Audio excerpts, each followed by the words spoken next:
জাতীয় championship 2025-এর Sylhet panel সবাইকে জোরে করে তালে। আজকে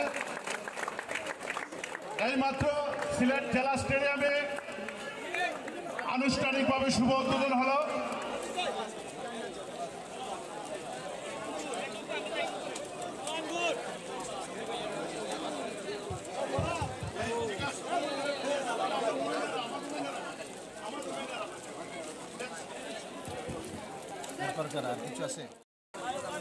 আব্দুল আজিম ভাই, আমাদের জাতীয় রেফারি হাসান ভাই,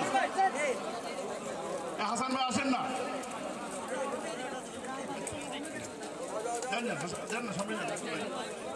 অন্য কোনো বদনেশা থেকে, মাদক থেকে শুরু করে নানা ধরনের সমস্যা থেকে সে দূরে থাকবে।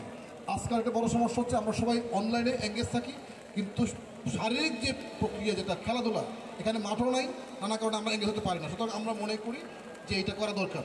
তা আমি যেহেতু বৃষ্টি পড়তেছে, আমি শুধু সকলের স্বাস্থ্য কামনা করি, এই খেলা বা এই অনুষ্ঠানের সফলতা কামনা করি আজকের এই প্রোগ্রামের শুভ উদ্বোধন ঘোষণা করছি।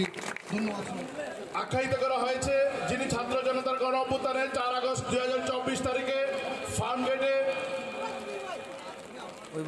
নিহত হন। তিনি ছিলেন বনানী বিদ্যা নিকেতন স্কুল অ্যান্ড কলেজের